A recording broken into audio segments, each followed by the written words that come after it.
اب چند اہم سوالات آپ سارے اہل علم ہیں، اہل افتاء ہیں، آپ کے سامنے میں رکھتا ہوں اس موضوع پر۔ ایک بنیادی سوال یہ ہے کہ کیا مسلمان اور غیر مسلم کے جرم میں اس موضوع پر فرق کیا جاتا ہے، کیا جانا چاہیے؟ مسلمان اگر خدا نخواستہ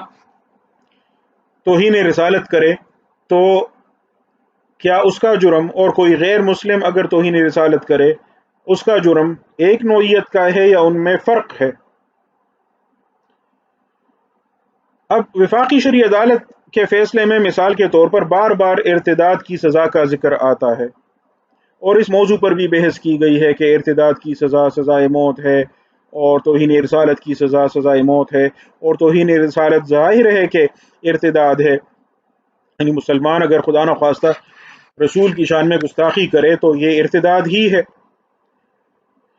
لیکن سوال یہ پیدا ہوتا ہے کہ اگر یہ توہین رسالت کی سزا اس لیے سزائے موت ہے کہ یہ ارتداد کی قسم ہے اور ارتداد کی سزا سزائے موت ہے، تو پھر سوال پیدا ہوتا ہے کہ مرتد کی توبہ پر تو حد کی سزا ساقط ہو جاتی ہے، تو پھر توہین رسالت کے ملزم کی توبہ پر اس کی سزا کیوں ساقط نہیں ہوتی؟ ایسے میں وفاقی شرعی عدالت نے امام ابن تیمیہ کے اس دلیل کو لیا ہے کہ یہ رسول اللہ صلی اللہ علیہ وسلم کا حق تھا، اور اپنی حیات مبارکہ میں آپ کسی کو معاف کرتے تو معاف کرتے، لیکن بعد میں کسی کو یہ حق حاصل نہیں۔ علامہ شامی نے اس دلیل پر کافی تفصیلی بحث کر کے اس کی کمزوری واضح کی ہے، لیکن وفاقی شرعی عدالت نے علامہ شامی کی کتاب کو نہیں اپنے سامنے رکھا اور امام ابن تیمیہ ہی کی دلیل پر انحصار کیا ہے۔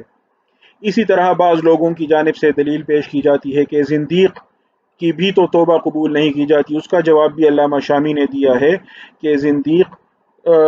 کی سزا جو ہے وہ بطور حد نہیں، بلکہ چونکہ وہ متہم ہے اور اس کی توبہ کا اعتبار نہیں کیا جاتا، تو اس کو فساد فی الارض کی بنیاد پر سیاستاً سزائے موت دی جاتی ہے، نہ کہ حداً۔ اس طرح کی اور بھی بحثیں ہیں۔ ایک اور سوال اس سے متعلق یہ ہے کہ اگر یہ ارتداد کی سزا ہے تو غیر مسلم کو تو ارتداد کی سزا نہیں دی جا سکتی۔ ہدایہ میں مثال کے طور پر اس سوال کے ضمن میں کہ کیا توہین رسالت کی سزا پر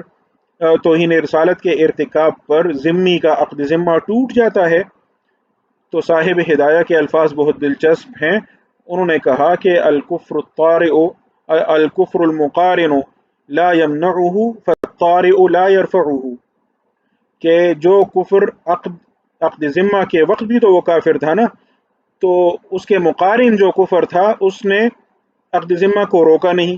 تو بعد میں جو مزید کفر اس پر طاری ہوا تو وہ اس عقد کو رفع بھی نہیں کر سکتا۔ اسی سے ملتی جلتی بات علامہ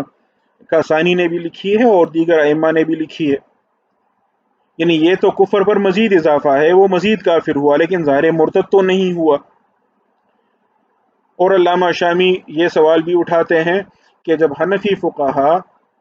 غیر مسلم کو سیاستاً سزا دینے کے قائل ہیں، عقد ذمہ اس کا نہیں ٹوٹا، اس کا یہ مطلب نہیں کہ اس کو سزا نہیں دی جائے گی، سزا تو اس کو دی جائے گی، لیکن وہ سیاستاً دی جانے والی سزا ہوگی جو سنگین صورتوں میں سزائے موت بھی ہو سکتی ہے،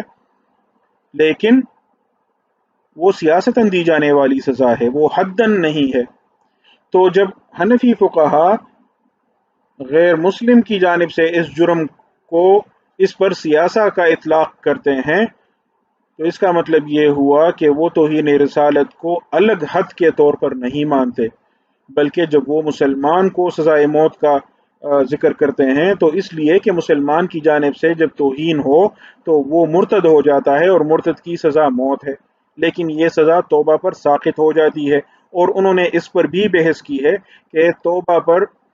سقوط سے مراد دنیاوی عقوبت کا سقوط ہے، نہ کہ اخروی کا۔ اخروی پر تو ظاہر ہے کہ کوئی اختلاف بڑا نہیں ہے، وہ تو اگر واقعی دل سے اس کی توبہ ہو تو اللہ قبول کر لے گا، اور اگر نہیں ہو تو اللہ اس کو سزا دے گا، تو آخرت کا معاملہ تو اللہ کے حوالے۔ لیکن جو دنیا کی بحث ہے وہ تو دنیا کی سزا کی بحث ہے، اور امام ابو یوسف نے کتاب الخراج میں تصریح کی ہے کہ جس بھی مسلمان نے رسول اللہ صلی اللہ علیہ وسلم کی شان میں گستاخی کی تو اس کی سزا موت ہے، اس کی بیوی اس پر حرام ہو جاتی ہے، اگر اس نے توبہ کی تو بہت خوب، ورنہ اسے قتل کیا جائے گا۔ یہ ان کے الفاظ ہیں، اور ان سے علامہ شامی استدلال کرتے ہیں کہ دیکھیں انہوں نے تصریح کی ہے کہ اگر اس نے توبہ کی تو ٹھیک، ورنہ اسے قتل کیا جائے گا۔ تو یہاں توبہ سے مراد دنیاوی سزا کا سقوط ہے۔ چلیں اس سے آگے بڑھ کر اگر یہ مان لیا جائے، جیسا کہ وفاقی شرعی عدالت نے امام ابن تیمیہ کی رائے کو قبول کرتے ہوئے قرار دیا ہے کہ یہ سزا توہین رسالت کا جرم حد ہے اور اس کی سزا حد ہے، تو پھر حد کے لیے تو ایک خاص معیاری ثبوت ہے حنفی فقہا کے نزدیک، یا اقرار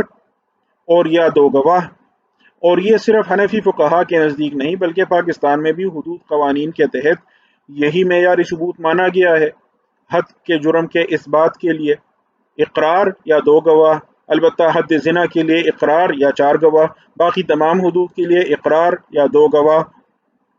اور دونوں گواہوں کا عاقل بالغ مرد مسلمان ہونا شرط ہے۔ تو کیا تنہا مرد کی گواہی پر توہین رسالت کا جرم ثابت ہو سکتا ہے، یا کئی عورتوں کی گواہی پر یہ جرم ثابت ہو سکتا ہے اگر یہ حد کا جرم ہے؟ اب یہاں جب تک آپ تلفیق نہیں کریں گے، مختلف مذاہب سے مختلف آراء اکٹھی کر کے ایک مسئلے میں ایک، دوسرے مسئلے میں دوسرے مذہب کی اتباع نہیں کریں گے، تو اس مسئلے کا ظاہر ہے آپ یہ جواب نہیں دے سکتے کہ نہیں یہ قرائن سے بھی ثابت ہو سکتا ہے وغیرہ۔ یعنی اگر آپ نے کسی اصول کی پابندی کرنی ہے تو پھر یہاں مسائل پیدا ہوں گے، اور اصول کی پابندی تو لازم ہے۔ دو مزید اہم مسائل کا میں ذکر کروں گا اور اس پر اس گفتگو کو میں ختم کرنا چاہوں گا۔ ایک مسئلہ یہ ہے کہ یہ سزا سیاستاً ہو یا حداً ہو، سوال یہ ہے کہ سزا دے گا کون؟ توہین رسالت کا ارتکاب کیا کسی بدبخت نے تو اس کو سزا دے گا کون؟ اب اگر آپ اسے حد مانتے ہیں، تب بھی فقہائے کرام نے تصریح کی ہے کہ حد کی سزا کا نفاذ امام کا کام ہے، حکمران کا کام ہے، قاضی کا کام ہے، عدالت کا کام ہے۔ اسی طرح اگر اسے سیاستاً سزا قرار دی جائے، بالخصوص غیر مسلم کے معاملے میں، تب بھی سیاست چونکہ حق الامام ہے تو اس وجہ سے اس کا نفاذ امام ہی کا کام ہے، حکومت ہی کا کام ہے، عدالت ہی کا کام ہے۔ تو اگر چند افراد نے کسی کو توہین رسالت کا ارتکاب کرتے ہوئے دیکھا اور وہ خود پر قابو نہ پا سکے اور انہوں نے قتل کر دیا،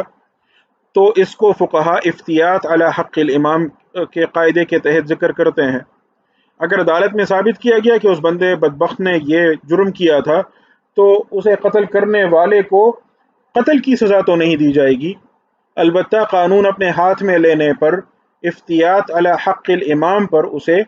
کوئی چھوٹی موٹی تعزیری سزا یا مناسب تعزیری سزا سنائی جا سکتی ہے۔ لیکن اگر مقتول کا جرم عدالت میں ثابت نہیں کیا جا سکا،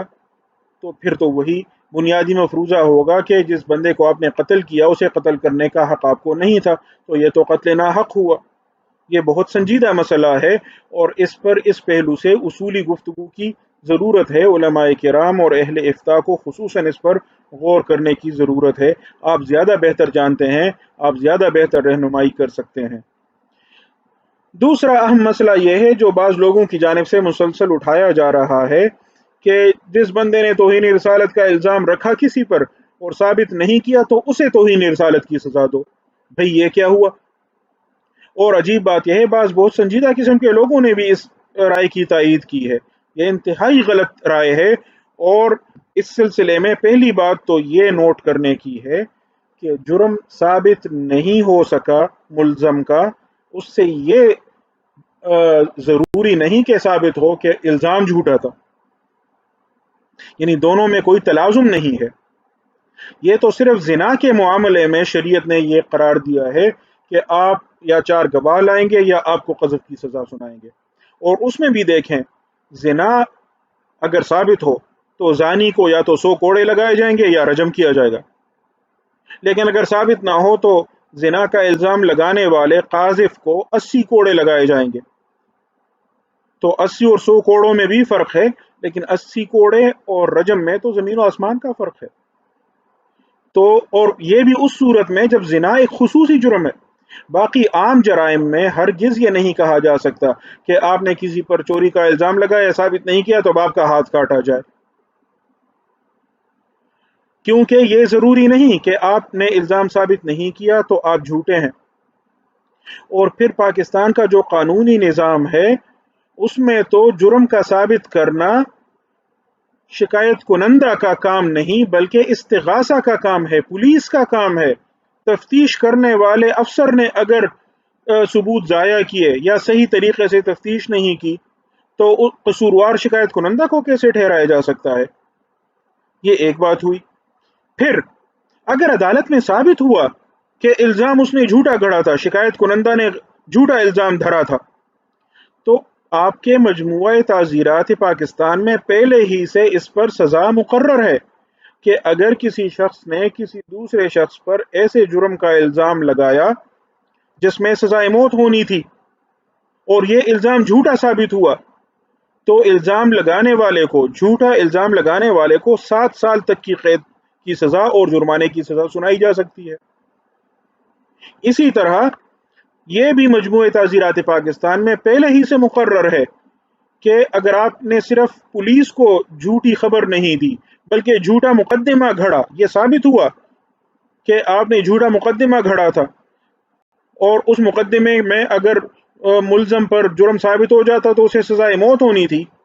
لیکن ثابت ہوا کہ آپ کا مقدمہ ہی جھوٹا تھا تو آپ کو 7 سال کی قید کی سزا سنائی جائے گی. البتہ آخری صورت یہ ہو سکتی ہے کہ اگر عدالت میں یہ بھی ثابت ہو کہ شکایت کنندہ نے یا مقدمہ بنانے والے نے جھوٹی شہادتیں گھڑی ہیں، اپنی جانب سے توہین آمیز کلمات لکھ کر کسی اور کی طرف منسوب کیا ہے، تو اب اس صورت میں کہا جا سکتا ہے کہ ہاں اس بندے نے توہین کی ہے کیونکہ اس نے اپنی جانب سے توہین آمیز کلمات لکھے نا،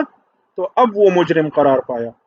اب اسے توہین کی سزا ہونی چاہیے. تو اس وجہ سے ہر معاملے کو الگ الگ سے دیکھنے کی ضرورت ہے. یہ میں نے چند اہم مسائل آپ کے سامنے رکھے. میں آپ کے تبصرے کا بھی انتظار کروں گا اور آپ کی جانب